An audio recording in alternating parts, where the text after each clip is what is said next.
அனைவருக்கும் வணக்கம். நான் doctor MS Usha Nandhini, Siddha physician, lotus women care hospital, இந்தியாவின் முதல் பெண்களுக்கான பிசிஓஎஸ் சித்த மருத்துவமனை, சாய்பாபா காலனி, கோயம்புத்தூர், கேகே நகர், சென்னை. இனியவு இந்த நிகழ்ச்சியில் தொடர்ந்து நம்ம பெண்கள் சார்ந்த பல ஆரோக்கிய குறிப்புகளை பார்த்துட்டே வருங்க. அந்த வகையில் இன்னைக்கு நம்ம சொல்லக்கூடியது, நிறைய பெண்களுக்கு மாதம் உருவாகக்கூடிய அந்த பீரியட்ஸில் நிறைய உதிரக்கட்டிகள் உருவாகுது இல்லையா?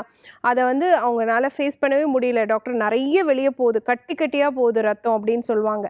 ஸோ இந்த உதிரக்கட்டிகள் உருவாகிறதுக்கு, இந்த மாதிரி அசௌகரியங்கள் உருவாகிறதுக்கான காரணங்கள் என்ன, அதற்கான தீர்வு என்ன அப்படிங்கிறத பற்றி தான் நம்ம இன்னைக்கு பார்க்க போகிறோம். குறிப்பாக அதற்கு தீர்வாகக்கூடிய ஒரு 3 பூக்கள் எப்படி யூஸ் பண்ணணும் அப்படிங்கிறத பற்றியும் சொல்ல போகிறோம். ஸோ உதிரக்கட்டிகள் ஏன் உருவாகுது? ஸோ சாதாரணமாக பார்த்தோன்னா, நம்ம ஒரு ஒரு இடத்துல ஒரு சின்னதாக ஒரு கட் ஆகிடுச்சு, ஒரு சிராய்ப்பு ஏற்பட்டுருச்சு, அல்லது ஏதாவது ஒரு இடத்துல கிழிச்சிட்டோம் அப்படின்னு சொன்னாலே ரத்தம் வெளிப்படும் பொழுது உடனே அது உறைஞ்சிரும்.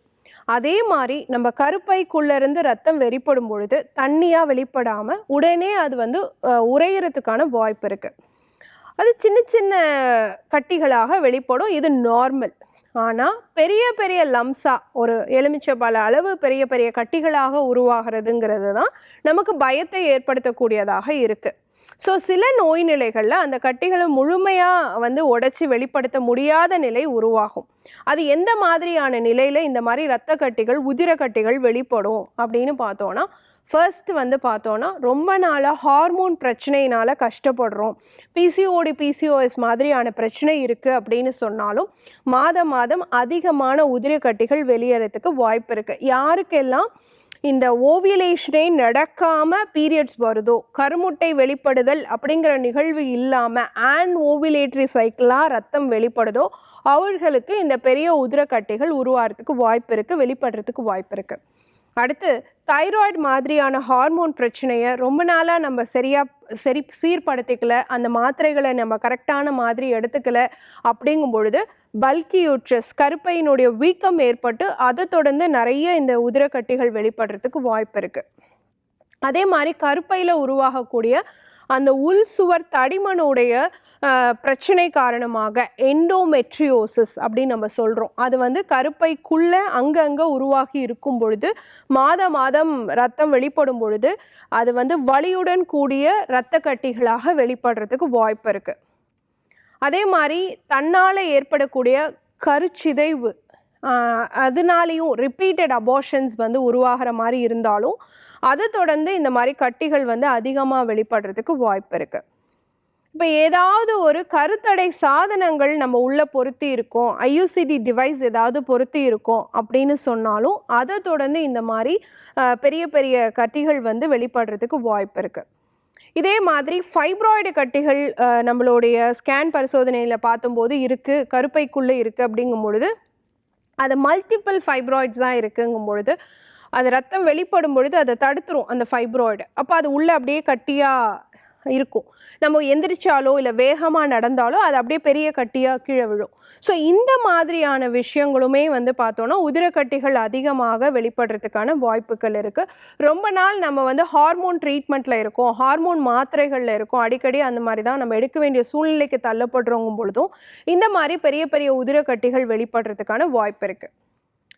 ஸோ இது எல்லாத்துக்குமே சொல்யூஷன் அப்படிங்கிறது பார்த்தீங்க அப்படின்னு சொன்னால், என்ன காரணத்தினால இருக்கோ அந்த காரணத்தை சீர்படுத்த வேண்டியது முதல் கடமை. அந்த மாதிரி இருக்கும் பொழுது பீரியட்ஸ் டைமில் நிறைய மோர் எடுத்துக்கிறது. ஏன்னா மோரில் நான் ஆல்ரெடி உங்களுக்கு பல பதிவுகளில் சொல்லியிருக்கேன். இப்போ நமக்கு அதிகமான ரத்தம் வெளிப்படுது, கட்டியாக போகுதுனாலே மருத்துவர்கள் பரிந்துரைக்கக்கூடிய ஒரு மருந்து பார்த்தீங்கன்னா டாக்ஸமிக் ஆசிட், மெஃப்னமிக் ஆசிட் இருக்கக்கூடிய மருந்துகளை தான் பரிந்துரை செய்வாங்க. அந்த மாதிரியான மருந்துகள் எடுத்துக்கிறத காட்டிலும் மோரே அதுலேயுமே இந்த செய்கை உடைய அந்த டாக்ஸமிக் ஆசிட், மெஃப்னமிக் ஆசிடோட செய்கை உடையதாக இருக்கக்கூடிய நிறைய இயற்கையான ரசாயன பொருள் மோர்லேயே இருக்குது. ஸோ மோர் நிறையா குடிக்கிறதே இந்த உதிரக்கட்டிகள் பெரிய அளவில் வெளிப்படுறதை தடுக்கக்கூடிய விஷயமாக இருக்கும். ரெண்டாவது, தண்ணி நிறையா குடிக்கிறதும் ஒரு பெரிய சொல்யூஷன் தான். ஒரு பக்கம் நீங்கள் டீஹைட்ரேட் ஆகாமல் பார்த்துக்கலாம், இன்னொரு பக்கம் இந்த இரத்த கட்டிகள் வெளிப்படுறத படிப்படியாக குறைக்க முடியும். அந்த காலகட்டத்தில் நிறைய தண்ணி குடிக்க வேண்டியது ரொம்ப ரொம்ப அவசியமான ஒரு விஷயமா இருக்கும். அடுத்து நிறைய கீரை, காய்கறிகள், பழங்கள் நிறையா சேர்த்தி பழகணும். அந்த நேரத்தில் நம்மளால் முடியாது தான், ஆனால் கண்டிப்பாக இந்த மாதிரி உதிரக்கட்டிகள் வெளிப்படக்கூடிய பெண்கள் ஒரு நாளைக்கு ஒரு வேளையாவது நிறைய கீரைகள் சேர்த்துக்கணும், நிறைய பச்சை காய்கறிகள் சேர்த்துக்கணும். மாதுளை பழம், கொய்யாக்காய், ஆப்பிள் இந்த மாதிரி ரத்தம் ஊறக்கூடிய ஹீமோகுளோபின் அளவை அதிகரிக்கக்கூடிய நிறைய பழங்களை சாப்பிட பழகிக்கணும். இந்த மாதிரி உதிரக்கட்டிகள் வெளிப்படக்கூடிய பெண்கள் வந்து 2 சுவையை அந்த காலகட்டத்தில் தவிர்க்கணும். ஒன்று இனிப்பு சுவையுள்ள உணவுகளை அந்த காலகட்டத்தில் கண்டிப்பாக எடுக்கக்கூடாது. எடுத்தோன்னா இன்னும் பெரிய கட்டிகளாக வெளிப்படுறதுக்கு வாய்ப்பு இருக்குது. 2வது விஷயம், உப்பு சுவையை தவிர்க்கணும். இந்த 2 சுவையும் தவிர்க்க வேண்டியது ரொம்ப ரொம்ப முக்கியம். அது இல்லாமல் ஒரு 3 பூக்கள் பற்றி நான் சொல்லியிருந்தேன். இந்த 3 பூக்கள் வந்து பெண்களுக்கு ஏற்படக்கூடிய அபரிவிதமான அதிக உதிரப்போக்கையும் உதிரக்கட்டிகளையும் தடுக்கக்கூடிய தன்மை உடையதாக இருக்கும். ஒன்று வேப்பம்பூ. வேப்பம்பூ இந்த சீசனில் நிறைய கிடைக்கும். நம்ம கலெக்ட் பண்ணி ஸ்டோர் பண்ணி வச்சுக்கலாம். காய்ந்த பூக்களாக ஸ்டோர் பண்ணி வச்சுக்கலாம். அந்த மாதிரி வேப்பம்பூ 1 ஸ்பூன் கூட ஒரு 4-5 வேப்பிலையும் சேர்த்து 2 டம்ளர் தண்ணி விட்டு 1/2 டம்ளராக சுண்ட வச்சு வடிகட்டி அந்த கஷாயம் மாதிரி நம்ம ப்ரிப்பேர் பண்ணி குடிக்கலாம். இதை அதிகமான உதிரக்கட்டிகள் வெளிப்படக்கூடிய பெண்கள் எடுத்துக்கிட்டாங்க அப்படின்னு சொன்னால் படிப்படியாக அந்த கட்டிகள் வெளிப்படுறது குறைஞ்சிரும். 2வது விஷயம் பார்த்திங்கன்னா தென்னம்பூ. ஸோ தென்னம்பூக்கள் வந்து நம்ம சொல்லி வச்சோன்னா கிடைக்கும். அதை வந்து வெயிலில் உலர்த்தி பொடி பண்ணி அதே மாதிரி நம்ம கண்டெய்னரில் ஸ்டோர் பண்ணி வச்சுக்கலாம். அதை வந்து ஒரு 1/2 ஸ்பூன் to 1 ஸ்பூன் வந்து எடுத்து மோரில் கலந்து நம்ம எடுத்துகிட்டு வந்தோம் அப்படின்னு சொன்னாலும் இந்த உதிரக்கட்டிகள் வெளிப்படுறது படிப்படியாக குறையிறதுக்கான வாய்ப்பு இருக்குது. 3வது பூ பார்த்திங்கன்னா வாழைப்பூ. ஸோ வாழைப்பூவை வந்து நான் ஆல்ரெடி சொல்லி கொடுத்துருக்கேன், பச்சடி மாதிரி சாப்பிட்றதுக்கு.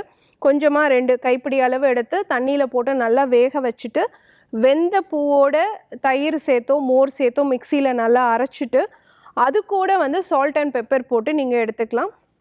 வாழைப்பூ பச்சடி மாதிரி எடுத்துக்கலாம். ஸோ நான் சொன்ன மாதிரி தென்னம்பூ, வாழைப்பூ, அதே மாதிரி வேப்பம்பூ, இது 3மே வந்து பார்த்திங்கன்னா உதிரக்கட்டிகளை குறைச்சி அதிக உதிரப்போக்குக்கும் ஒரு தீர்வாக இருக்கும். ஸோ உதிரக்கட்டிகள் வந்துருச்சு அப்படின்னு சொன்னால் பயப்பட்டுட்டு உடனே போய் பரிசோதனை பண்ணிவிட்டு கருப்பையை ரிமூவ் பண்ணணும் அப்படிங்கிறது இல்லாமல் என்ன காரணத்தினால உங்களுக்கு உதிரக்கட்டிகள் ஃபார்ம் ஆகுது அப்படிங்கிறத ஐடென்டிஃபை பண்ணி அதை சரி பண்ணிக்கிட்டு நான் இப்போ சொன்ன இந்த 3 பூக்களுமே எப்படி எடுத்துக்கணுங்கிறதும் சொல்லியிருக்கேன். பீரியட்ஸ் டைமில் எடுத்துகிட்டு வந்தீங்க அப்படின்னு சொன்னால் கண்டிப்பாக இந்த பிரச்சனையிலேருந்து ஒரு எளிய தீர்வை உங்களால் அடைய முடியும். பயன்படுத்தி பாருங்கள். இதே மாதிரி இன்னொரு ஆரோக்கிய குறிப்போடு நான் உங்களை சந்திக்கிறேன். இயற்கையோடு இணைவோம், ஆரோக்கியமாக இருப்போம், ஆனந்தமாக வாழ்வோம். நன்றி, வணக்கம்.